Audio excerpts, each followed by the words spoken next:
tokoh spektakuler kita yang sangat populer di antara politisi DPRD Provinsi Jawa Barat, Bapak Ono Surono.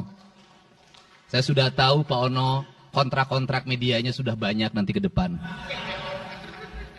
Kemudian juga Bapak ini sebentar lagi akan berangkat haji, Bapak Kiai Haji Acep Jamaluddin. Terima kasih. Seluruh anggota DPRD Provinsi Jawa Barat, para ketua praksi, para ketua komisi, dan saya mengucapkan terima kasih atas berbagai otokritik yang dilakukan, baik secara langsung maupun lewat media, baik media massa maupun media elektronik. Dan itu menunjukkan bahwa di Provinsi Jawa Barat ada terjadi dinamika politik yang luar biasa. Semua orang memiliki concern pada hal yang menjadi tujuan kita, mewujudkan Jawa Barat istimewa dengan berbagai cara. Tugas DPR adalah bicara, itulah tugas DPR. Jadi kalau tidak bicara, mungkin DPRD dianggap tidak ada. Saya ucapkan terima kasih atas otokritiknya. Sekretaris Daerah Provinsi Jawa Barat, kemudian yang mewakili Pangdam 3 Siliwangi, yang mewakili Kapolda Jabar, yang mewakili Kejaksaan Tinggi Jawa Barat, dan khusus untuk Kejaksaan Tinggi Jawa Barat, saya sampaikan ucapan terima kasih, rasa hormat yang tinggi kepada Kejaksaan Agung Republik Indonesia atas tindakannya melakukan penahanan dan mentersangkakan Direktur Utama PT Sritek dan salah satu mantan pejabat BJB yang sudah resign atas kasus dugaan penyimpangan kredit, yaitu menyampaikan kredit ke Bank Jabar, mudah-mudahan tidak salah, kalau salah dikoreksi, sekitar 600 miliar rupiah tanpa agunan yang memadai. Dan ini langkah taktis, dan pemerintah Provinsi Jawa Barat melalui RUPS-nya sudah melakukan koreksi dan perubahan secara total sehingga peristiwa ini tidak akan mempengaruhi kinerja BJB. Saya ucapkan terima kasih. Dan semoga peristiwa ini tidak terjadi lagi di masa yang akan datang. Kemudian yang hormati para staf ahli, para asisten, para kepala perangkat daerah Provinsi Jawa Barat. Yang pertama, forum ini adalah forum kebahagiaan. Ada yang berbahagia hari ini, yaitu seluruh warga Jawa Barat, di mana kita bisa menyelesaikan dua agenda, yaitu agenda pengesahan raperda tentang investasi dan agenda tentang pengesahan hasil dari LKPJ. Seluruh rakyat Jawa Barat bergembira karena rencana kita dalam melaksanakan pembangunan akan berjalan dengan cepat. Tetapi barangkali para media sangat kecewa karena hari ini tidak kejutan-kejutan lagi sehingga viewernya mungkin agak menurun hari ini. Tetapi kita harus berkorban demi kepentingan rakyat Jawa Barat. Kita kesampingkan viewer, kita kesampingkan komen, kita utamakan kepentingan rakyat Jawa Barat. Sebenarnya konsep pidatonya sudah ada, tetapi saya mencoba menyatukannya. Yang pertama adalah bahwa kita bicara tadi tentang berbagai rekomendasi. Dan rekomendasi itu juga termasuk di dalamnya disahkannya raperda tentang investasi yang sebentar lagi menjadi perda. Apa sih yang menjadi rekomendasi? Rekomendasi pertama adalah angka kemiskinan yang masih tinggi di Jawa Barat.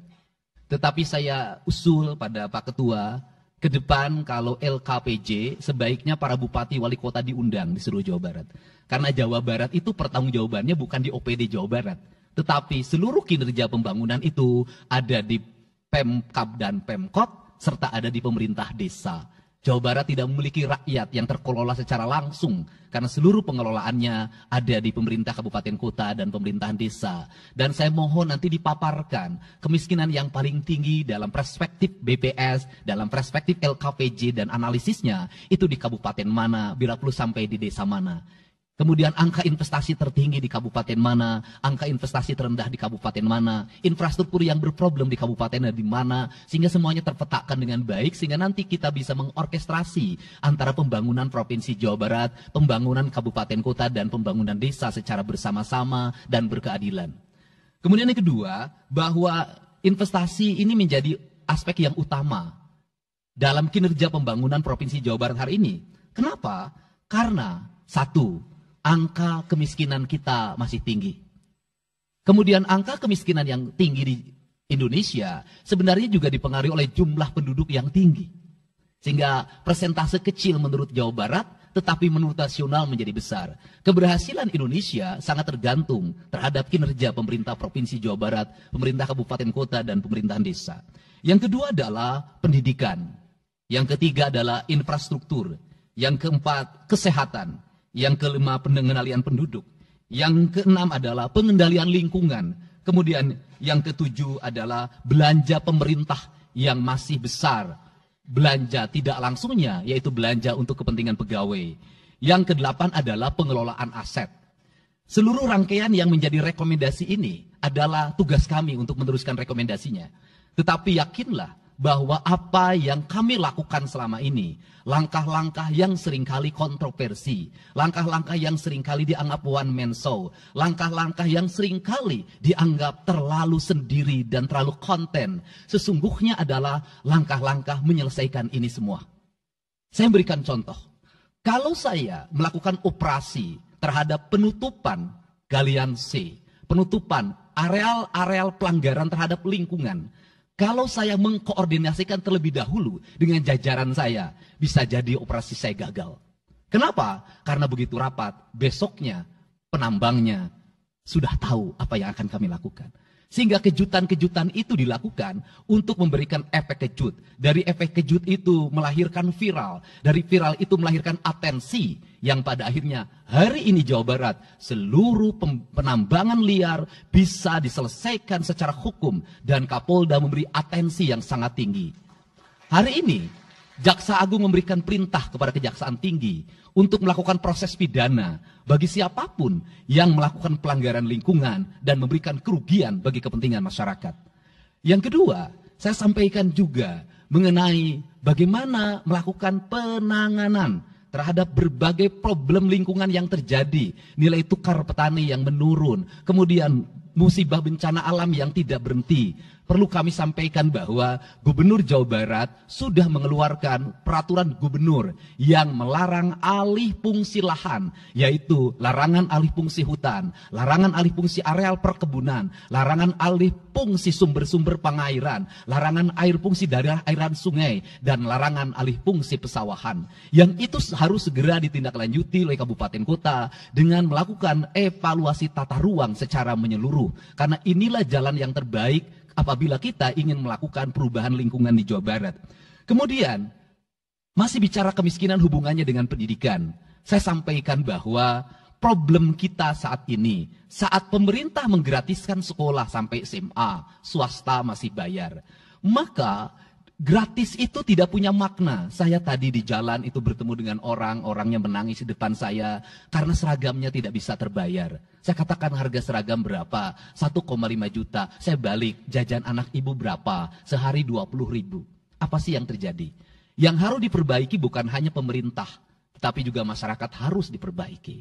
Apa yang harus diperbaiki? Ke sekolahnya harus selalu gratis, tapi biaya konsumsi anaknya selalu diikuti. Apa artinya gratis? Kalau bekal ke sekolah 50.000 per hari. Negara mengeluarkan biaya, tapi orang tua mengeluarkan biaya. Maka kami sudah mengeluarkan surat edaran. Yang surat edaran itu sesungguhnya sebagai upaya sistematik dan menyeluruh sampai tingkat pendidikan dasar, walaupun itu bukan kewenangan gubernur. Tetapi dari sisi surat edaran gubernur bisa dijadikan landasan bagi para bupati dan wali kota membuat surat edaran yang sama. Apa sesungguhnya yang menjadi alam pikiran saya? Alam pikiran saya, kemiskinan terjadi bukan hanya pada persoalan menurunnya pendapatan, tetapi kemiskinan terjadi yang paling besar adalah karena meningkatnya biaya hidup. Biaya hidup yang tinggi misalnya di sekolah, biaya studi tour, biaya perpisahan, biaya outing kelas, dan berbagai biaya wisudaan, itu adalah biaya yang tinggi dalam pendidikan. Untuk itu, apa yang dilakukan oleh orang tua ketika membelanjakan untuk kepentingan itu? Mereka pinjam bank emok, mereka pinjam bank keliling, mereka pinjam bank pinjol, mereka pinjam NBK, dan mereka pinjam bank Pancasila. Menghentikan ini sesungguhnya, saya lagi menghentikan mereka tradisi meminjam uang dalam keadaan terdesak pada para rentenir. Dan ini strategi untuk menurunkan kemiskinan. Kemudian yang berikutnya adalah perhatian ketika rakyat sakit. Maka pemerintah harus cepat hadir menangani. Kenapa? Karena orang bisa jatuh miskin ke dalam jurang yang lebih dalam. Manakala dia sakit tidak ada yang mengobati, BPJS-nya tidak mampu mengcover, biaya untuk ngontrak selama dirawat di Hasan Sadikin tidak punya, biaya untuk makan untuk keseharian tidak ada, sedangkan tulang punggungnya berhenti karena sakit. Ini juga menyebabkan kemiskinan. Kemudian yang berikutnya, kemiskinan terjadi karena rusaknya sumber daya alam, air yang hilang, sumber penghidupan yang hilang, sumber energi yang hilang, sumber protein yang hilang, sumber kalori yang hilang di lingkungan berupa kerusakan lingkungan, itu akan melahirkan kemiskinan. Maka alam yang tertata sesungguhnya adalah bagian dari upaya untuk menjaga kemiskinan. Kemudian yang berikutnya adalah belanja infrastruktur yang harus meningkat, dan itu di belanja sekarang kita sudah melihat. Itu adalah bagian dari menyelesaikan problem kemiskinan. Konektivitas infrastruktur sangat penting dalam menumbuhkan ekonomi, tetapi di balik itu kebudayaan rakyat tidak boleh diberubah. Kenapa? Infrastruktur baik bisa jadi tanahnya dijual karena mahal, pada akhirnya menjadi miskin kembali. Infrastruktur harus seiring dan sejalan dengan kerangka berpikir publik yang mengerti akan hak atas tanah. Kemudian yang berikutnya adalah pengendalian penduduk. Booming penduduk di Jawa Barat relatif besar. Untuk itu harus dibuat berbagai upaya untuk menyelesaikan problem kependudukan. Saya berkali-kali bercerita bagaimana di Majalengka saya bertemu dengan sebuah keluarga yang tinggal di kontrakan, yang ayah dan ibunya tidur ketika jam 11 siang, dan anak-anaknya berjualan di alun-alun. Jumlah anaknya 11, dan ketika saya berkunjung ke tempat kontrakannya sudah hamil lagi yang ke-12. Ini problem. Dan itu saya kemudian di Cirebon, saya berkunjung pada sebuah rumah yang listriknya baru dinyalakan lewat program Provinsi Jawa Barat. Rumahnya itu ternyata anaknya sudah 4. Padahal dia baru saja menyelesaikan rumah dari pinjaman senilai 25 juta. Dan itu pun belum selesai dan rumahnya 1 kamar. Ketika keluar dari rumah itu saya bertemu dengan seorang bapak yang meminta kepada saya untuk ber-KB. Anaknya sudah 7. Dia tak mau lagi untuk anak yang ke-8. Saya katakan bahwa jumlah anak sangat identik dengan problem kemiskinan. Betul, kemiskinan tidak akan bisa diselesaikan dengan hanya mengatur kelahiran. Tetapi setidaknya pengaturan kelahiran adalah bagian dari untuk menekan angka kemiskinan. Dan yang terakhir adalah dari seluruh rangkaian ini adalah belanja pemerintah harus menjadi stimulus sebagai kepentingan masyarakat. Maka jumlah-jumlah proyek harus terus segera digulirkan, digelontorkan menjadi kegiatan publik sehingga banyak orang yang kuli, banyak orang yang nyapu, banyak toko-toko yang buka, semen terjual, besi terbeli, dan kemudian regulasi ekonomi berjalan. Warung-warung bisa menjadi tempat para kuli siang hari makan siang. Dan ini adalah bagian dari strategi. Stimulus ekonomi yang digulirkan oleh pemerintah itu memiliki sumbangsi terhadap 12% pertumbuhan. Dan yang terakhir adalah investasi. Investasi itu modalnya ada 3. Yang pertama adalah konektivitas infrastruktur, ketersediaan jaringan air bersih.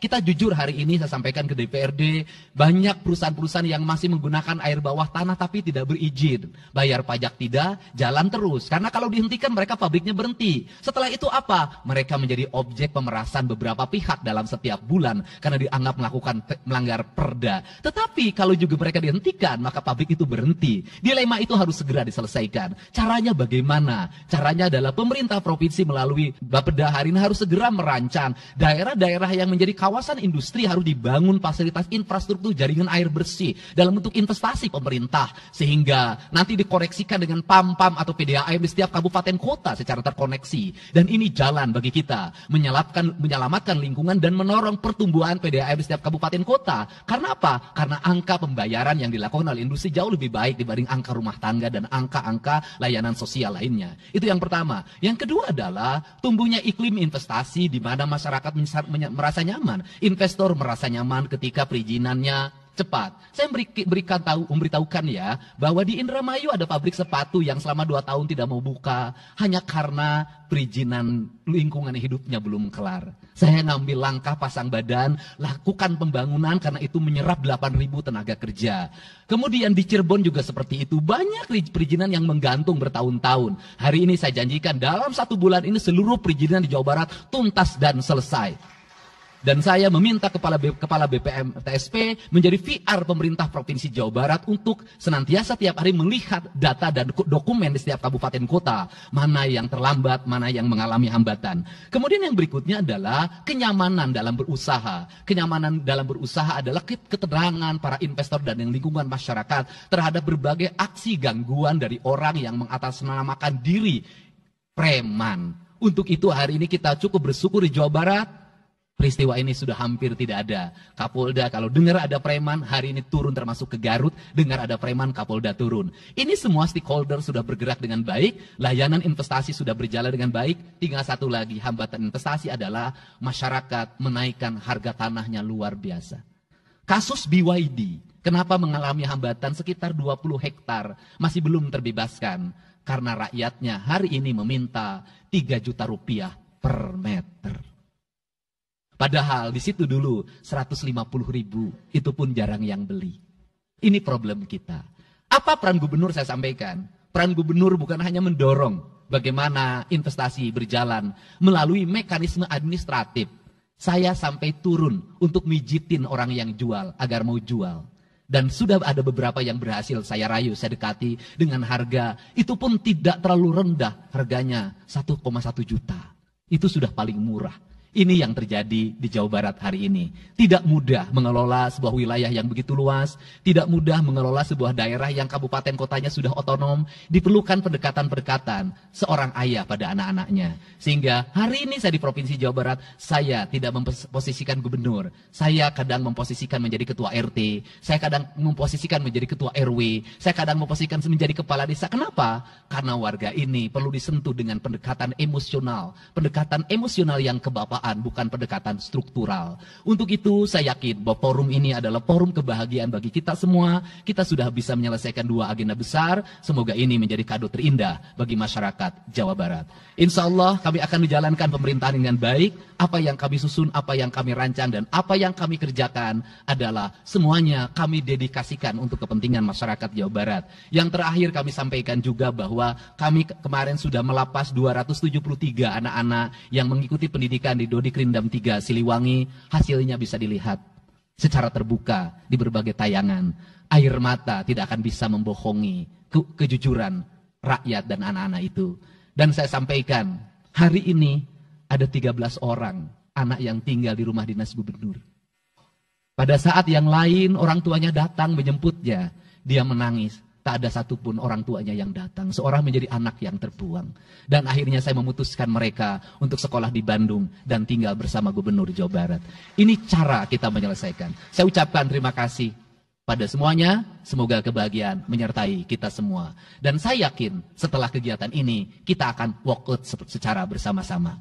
Wallahu muwaffiq ila aqwamit thoriq. Assalamualaikum warahmatullahi wabarakatuh.